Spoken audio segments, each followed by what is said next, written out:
Shalom Aleichem and Agut Tavoch. We're here Tuesday evening instead of Monday, and nevertheless, we're a day closer to the great celebrations and of the most solemn day of the year, the day of Gimel Tammuz, the day that the Rebbe Shlita Melech Ha'Moshiach comes and stresses already in the name of the previous Rebbe, Rabbi Yosef Yitzchak Schneerson, that this day it was and is the beginning of the Geula, the beginning of the redemption.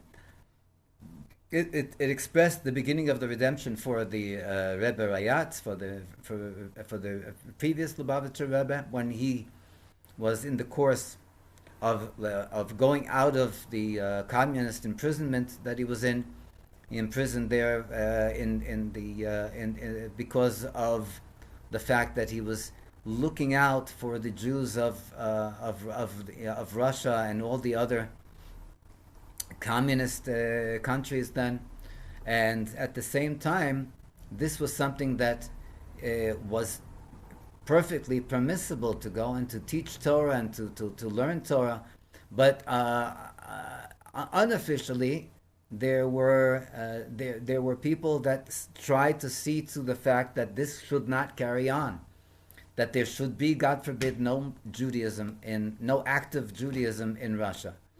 And this is where the Frierdiker Rebbe began the networks, educational networks all over, together with making sure that there will be emissaries, rabbis, to be able to go and to give instruction in regard to Jewish law, to perform marriages, to prepare ritual slaughtering of kosher meat, to have circumcisions, bris milah, and so on and so forth. So here we see that this is the beginning of the Geula, because on the 3rd of Tammuz, the Frierdiker Rebbe was let out of prison, literally, but then he was sent on for another 10 days in a city of exile in Kostroma. Our story tonight comes and stresses the greatness of and the importance of having a hiskashus, having connection with the Rebbe, and we see that it can be done in many different manners, many different ways, and as we'll hear now in the story before us. The following story I heard today. It was told in the name of Rabbi Yitzchak Ginsburg, as a matter of fact, from Kfar Chabad. And the way I heard the story, it goes as follows. There was a couple, a non-observant couple, that for many years was not able to have children. They made great efforts in order to go and to try to be able to bring a child to the world, but with no avail.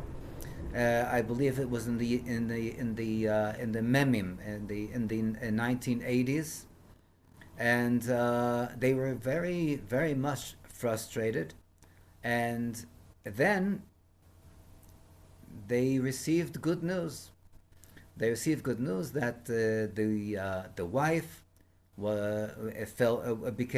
became pregnant, and in the course of the visits to the hospital, before the birth, they were doing everything to make sure that everything is in order.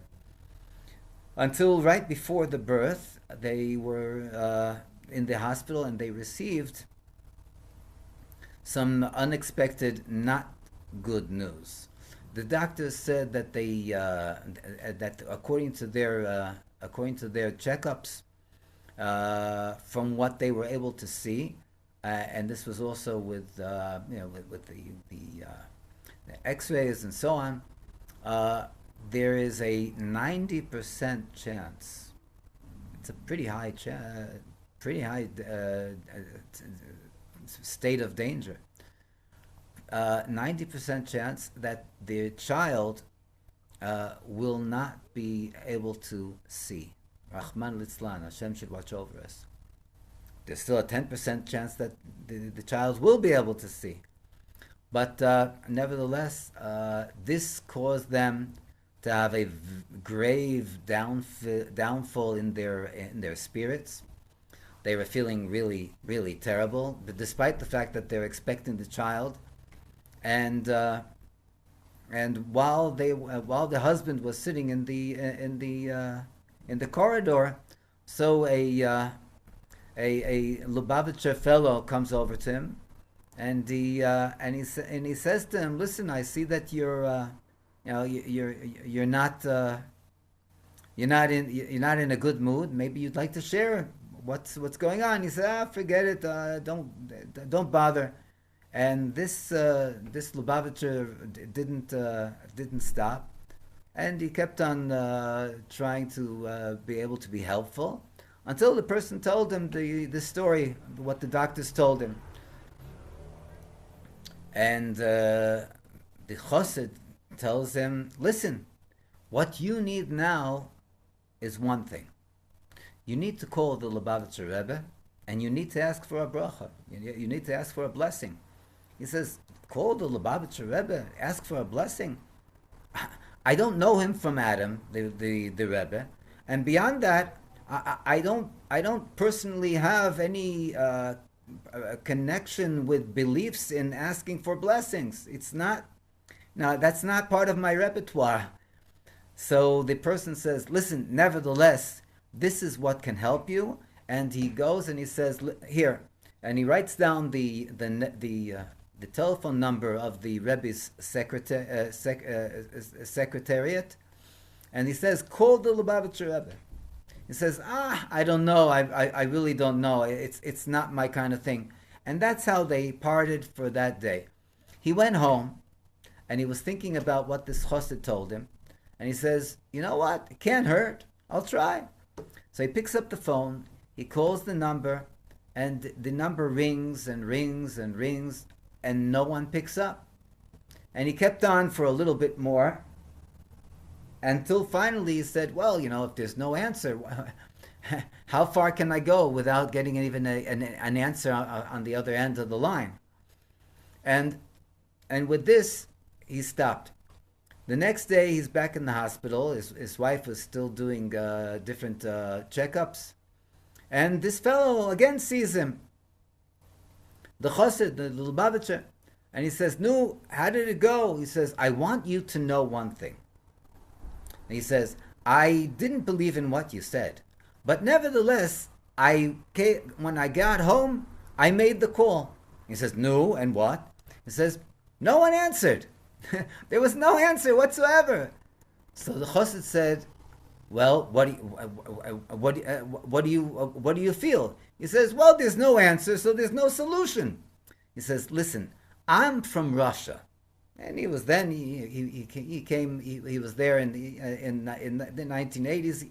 He says, "When we were in Russia, there were many different predicaments that we found ourselves in, and these predicaments and circumstances didn't allow us to go and to get a direct message to the Rebbe.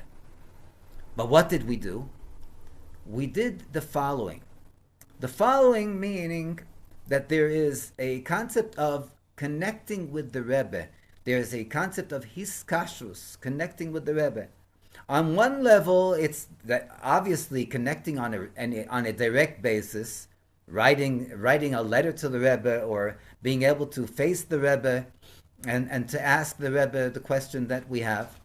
But on another situation where we don't have these abilities, so there is a concept of hiskashrus b'machshava, connecting with the Rebbe through the power of thought. The power of thought. In other words, going and picturing the picture of the Rebbe, and when we are picturing the Rebbe's image, to go and to convey our request of blessing and advice for whatever matter in whatever field. And so this is what I propose to you. The father, the upcoming, father says, listen, yesterday I thought that you're just like, a little topsy-turvy, with me going, and the only thing that can help me is calling the Rebbe. But today, I see that you're totally off your rocker. You're totally crazy. So the Chassid said, listen, I might be totally crazy, but please, just in order to humor me, please do this with me. Let's go and we'll picture with the image of the Rebbe, and we'll ask the Rebbe for a blessing for your upcoming child. And he holds this fellow's hand, and he pictures the image of the Rebbe. He had a picture of the Rebbe also in his wallet, and together they ask for a blessing from the Rebbe for a refuah shalema, that the daughter should be 100% healthy. Okay, this was Thursday, and again, their paths part.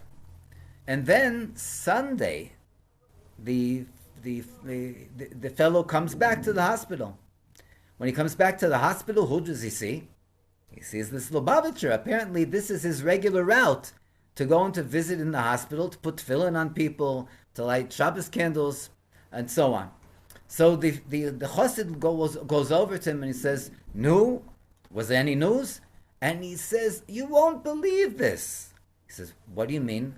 He says, "Saturday night, Motzei Shabbos, he's in the hospital, and the doctors all of a sudden come to him, and their faces are totally changed." What do we mean by changed? They say, "Listen, we don't know how to explain this, but the same pictures and the same instruments that showed us the 90% of the danger that the child will not be able to see, all of a sudden today, everything changed. And from the 90% that is not, it changed to 90% that the child will be okay. And there's only maybe a minor 10% that might have an influence on the vision of the child."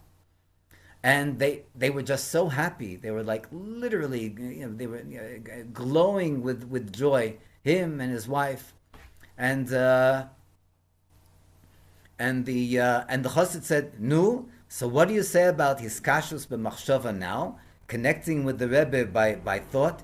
He says, "Listen, I don't know what to tell you, but I'm very happy that everything worked out for the good." A few years later, this same fellow finds himself in a business meetings in New York City, and while he's in New York City, so he has a friend in the same business meetings. His friend says, "Listen, we're here in New York City. We're literally, unbelievably, like a stone's throw away from Brooklyn. And in Crown Heights, there's the Lubavitcher Rebbe. Let's go and visit the Lubavitcher Rebbe. He gives out dollar bills on Sundays. He gives out blessings." He says, "Listen, I have respect for you and your beliefs, but that's not my cup of tea. I mean, I don't go to rabbis to ask for blessings." And he says, "What do you have to lose? Worst comes to worst. You had an extraordinary experience outside New York City in Brooklyn." And at the end, he agreed. The fellow agreed, and he went back to the place he was staying. His daughter at that point was a toddler, a few years old, and he went with this fellow to Brooklyn. He went to Brooklyn. He was standing on line to receive a dollar from the Rebbe. He, at the point where he comes in front of the Rebbe looks at him like a very penetrating look. He takes a dollar, and the Rebbe gives the dollar to the fellow, to this person, and he says, "Brocha v'atzlocha," blessing and success. Then the Rebbe stops, and he looks down. Who's standing down on the floor? The toddler, the child. Wow. Okay. And the Rebbe, without exaggerating, bends down to the child's to the child, and the Rebbe takes his finger, and the Rebbe moves his finger back and forth in front of the eyes of the child, of the toddler. And you can see how, as the Rebbe moves his fingers, the child is moving her eyes from right to left.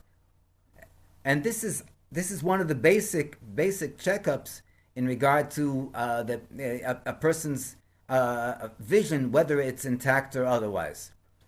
Then, after the Rebbe saw that the child's eyes are going right and left as the Rebbe moved his finger, the Rebbe stood up, took another dollar, bent down again to the young girl, gave the young toddler the dollar, and said to the young child, "Brocha v'atzlocha."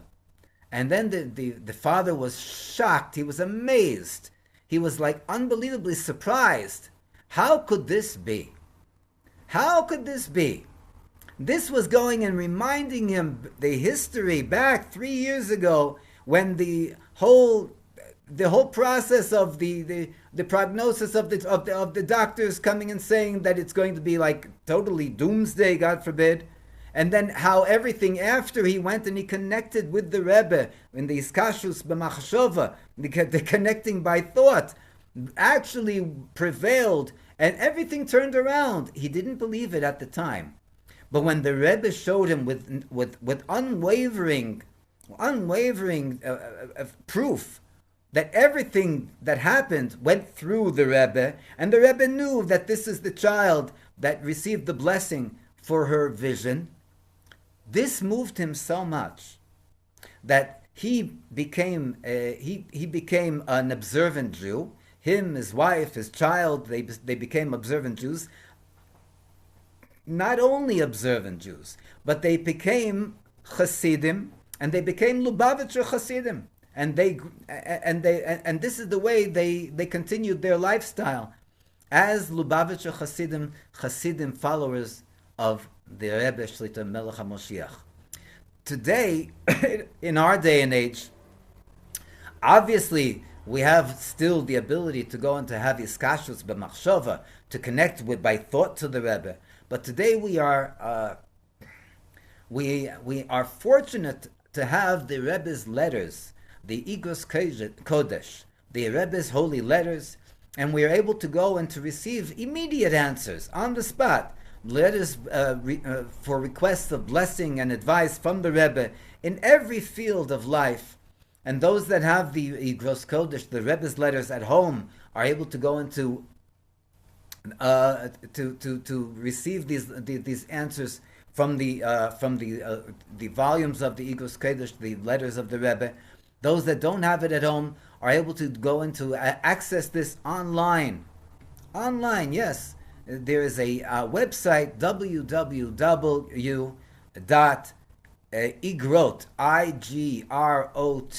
igrot.com, C-O-M, and it's in quite a few languages. So if a person doesn't know one language, they're able to go into access in other languages, and people are receiving on a daily basis from the Rebbe the blessings and the advice of the Rebbe. And as we said, it's in all fields of life. And the main thing is we should receive the greatest blessing of the Rebbe, which is the Geula Hashlema V'Amitis, the true and the complete redemption. As we said, the beginning of the redemption begins the 3rd of Tammuz, Gimel Tammuz. And together with this, which the full and the complete and redemption, we should have the revelation of the Rebbe Shlita Melech Ha'Moshiach on a good and revealed basis, and it should be Teichef u'miyad, mamish, mamish, mamish, immediately now. Yechi Adoneinu Moreinu V'Rabbeinu HaMelech Ha'Moshiach Chai V'Kayam Le'olam Voed. And a good yontif in honor of the day of Gimel Tammuz, the 3rd of Tammuz. There's a custom that we don't even say Tachnun because it's such a special and wonderful day. And even before Gimel Tammuz, which is tomorrow night, Wednesday night, Thursday, we should have already the Geula Hashlema V'Amitis with the revelation of the Rebbe Shlita Melech Ha'Moshiach immediately now. Yechi Adonenu Moreinu v'Rabbeinu HaMelech Ha'Moshiach Chai v'Kayim L'Olam V'Ed. Amen.